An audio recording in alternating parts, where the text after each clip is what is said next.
Marco, muito obrigado pelo contato aqui com a gente na Sagres. Bom dia. Bom dia, muito obrigado. Em nome da Fiocruz, eu agradeço o convite de poder estar aqui trazendo esses esclarecimentos.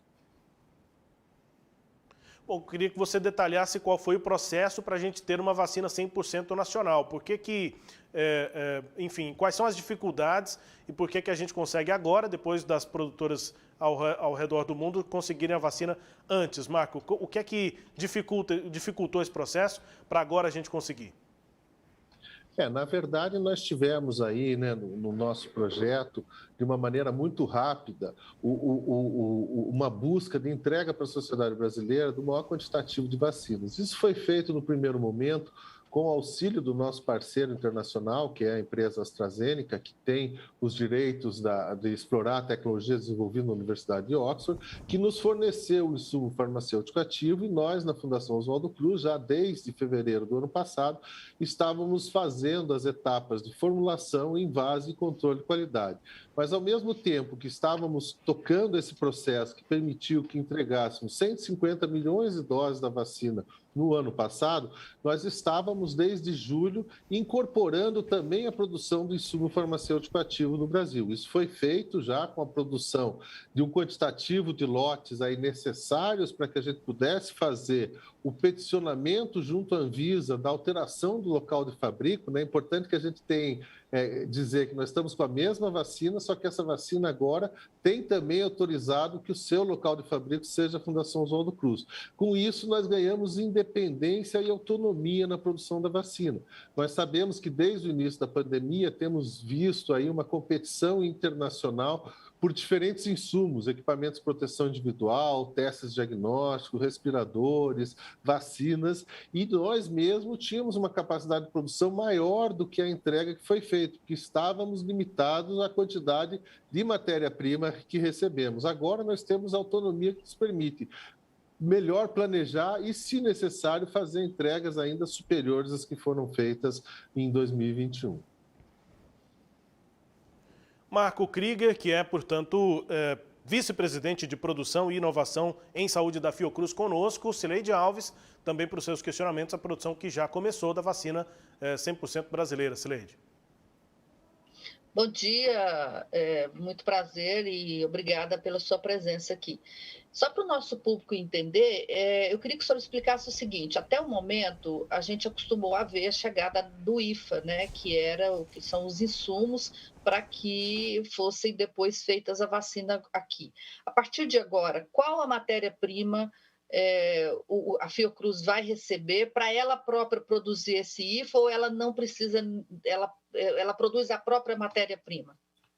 Nós estamos agora... É claro que não existe processo 100% independente, né? Nós precisamos comprar alguns reagentes, mas são reagentes muito mais simples, né? Nós necessitávamos do princípio ativo da vacina.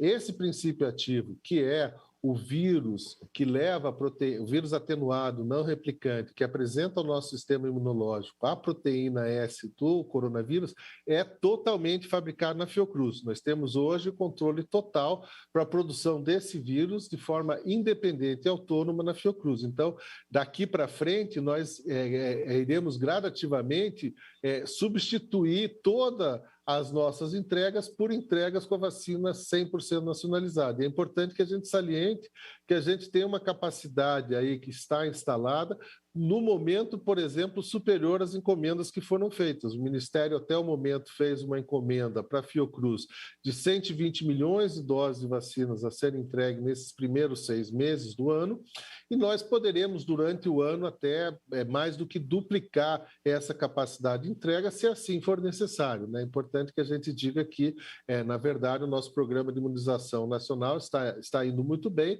mas nós temos aí que acompanhar, né, a dinâmica da pandemia, a necessidade de doses de reforço, a eventual necessidade de aumento de doses frente às variantes de preocupação, e é bom saber que nós temos autonomia para fazer essa produção, se assim o for necessário. Multiplicando por 2 aí, então, essa produção, o que que isso significa em relação à necessidade do país? A pergunta minha é a seguinte: qual que é a capacidade da Fiocruz, de atender a necessidade do país por essa vacina?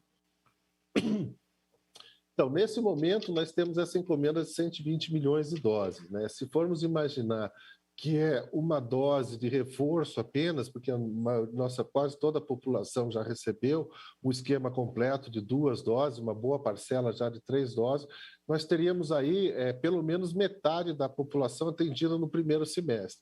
E nós podemos, como eu mencionei, chegar a uma produção de até 300 milhões de doses no ano que vem, dependendo da necessidade. É possível até que parte dessa capacidade seja utilizada aí para auxiliar o esforço global do enfrentamento da pandemia.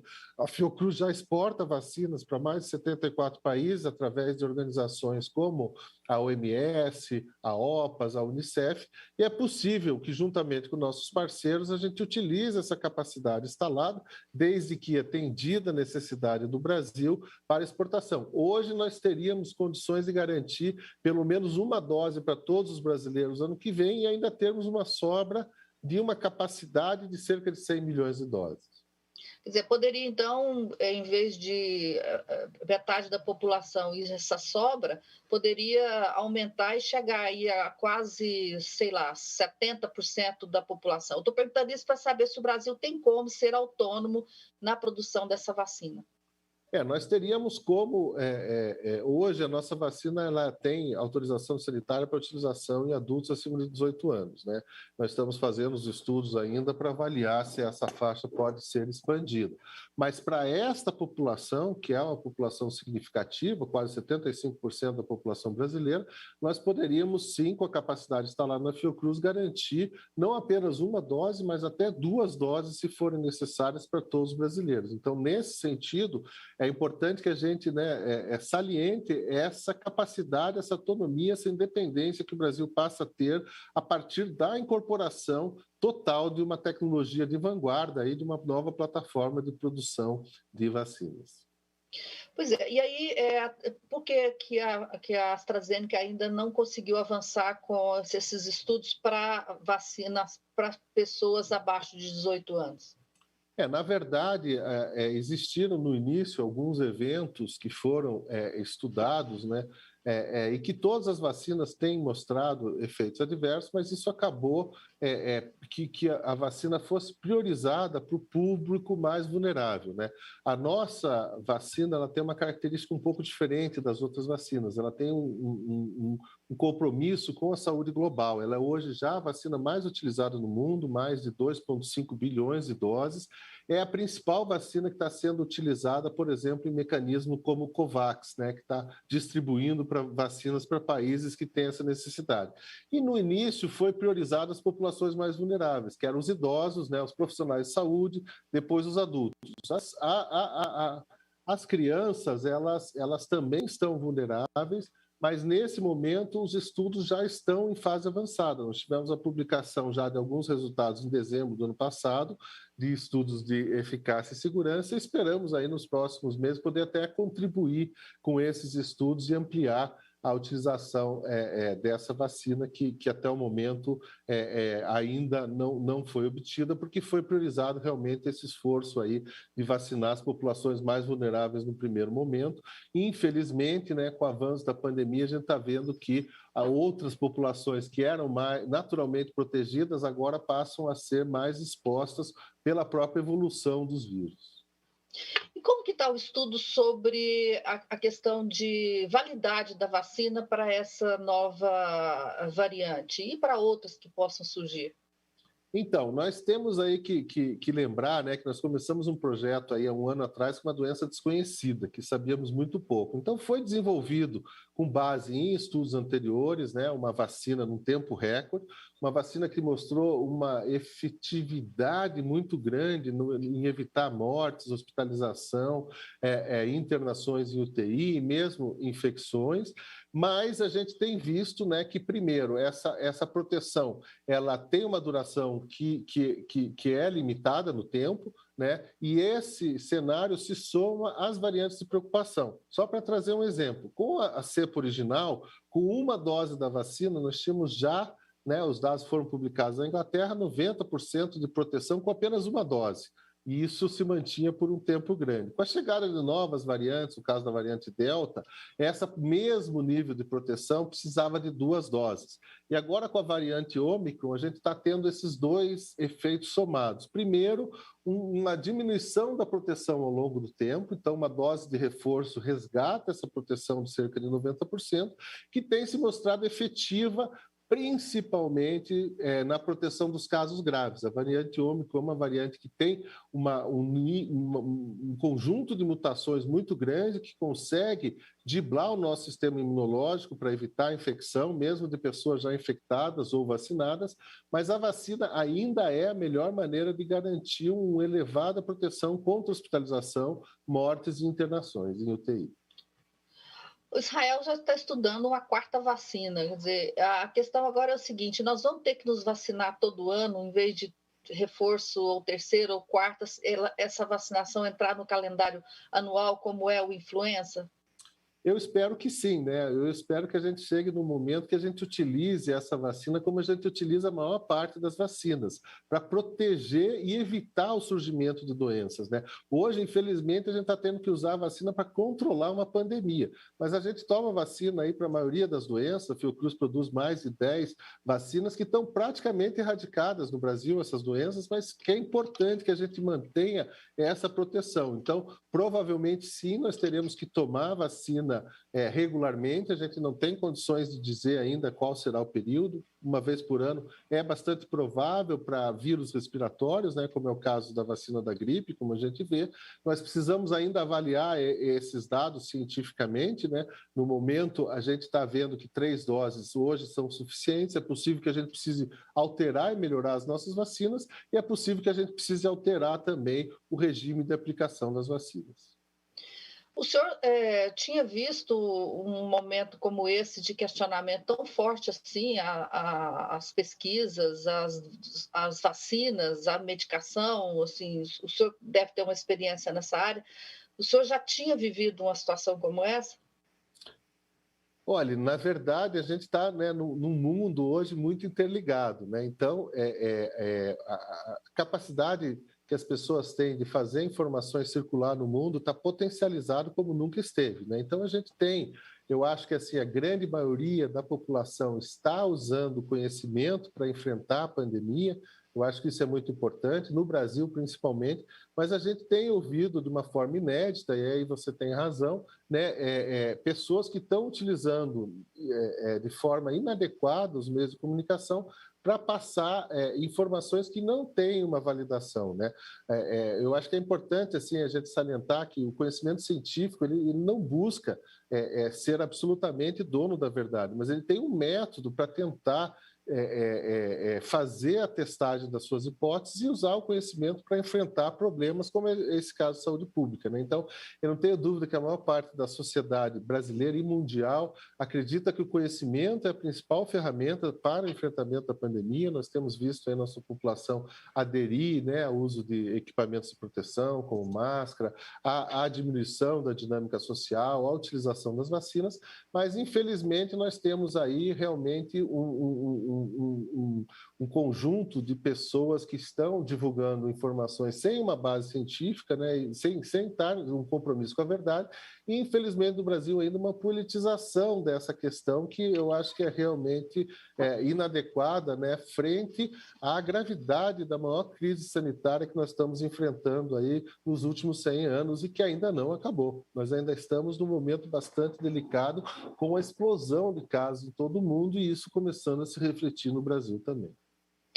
O momento atual que a gente vive, né, com uma nova variante, com que se espalhando muito, a gente está vendo aqui em Goiás mesmo, nós estamos relatando aí vários indicadores e situações que mostram isso.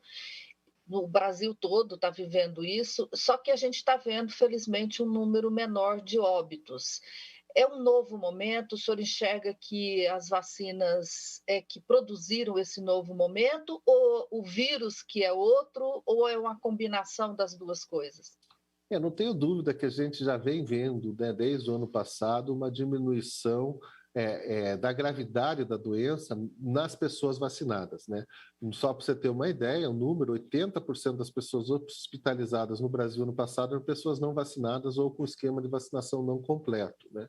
Então, a proteção das vacinas, ela é, sim, um fator determinante para esse cenário que nós estamos vendo agora, de menor número não só no Brasil, mas no mundo também, né? Embora com a grande agressividade que essa cepa, né, que essa variante Ômicron tem, a gente vai acabar tendo um grande número de pessoas hospitalizadas, porque ao mesmo tempo que ela é menos grave para a maioria das populações, ela é muito mais infectiva que todas as variantes que nós tivemos até o momento. Então, infelizmente, é possível que a gente tenha mais gente infectada, e aí mesmo que ela seja menos agressiva, com muito mais gente infectada, a gente vai acabar tendo uma sobrecarga, principalmente no nosso sistema de saúde, como a gente já está vendo em alguns países, como é o caso dos Estados Unidos, né, onde a gente está vendo ontem mesmo bater um recorde de internações, uma população que tem um alto nível de proteção vacinal, não é absoluto, mas tem um alto nível. Então, nós temos ainda que ter essa responsabilidade de dizer, olha, a vacina funciona, ela é muito boa, no Brasil ela deu resultados excelentes, mas nós estamos ainda enfrentando um momento que a vacina sozinha não dá conta. É importante que a gente mantenha as outras medidas de proteção, né, não farmacológicas, o máximo possível, lavar as mãos, utilizar máscara e evitar, quando possível, né, aglomerações em ambientes que não sejam adequados, né, e de forma que não seja absolutamente necessária. Pois é, muita gente ainda não entende por que mesmo vacinado com 3 doses, as pessoas adoecem. Explica isso, por favor. Na verdade, existem 2 fatores que são importantes, mas o principal é que essa nova cepa Ômicron, ela acumula, como eu mencionei, uma quantidade muito grande de alterações na sua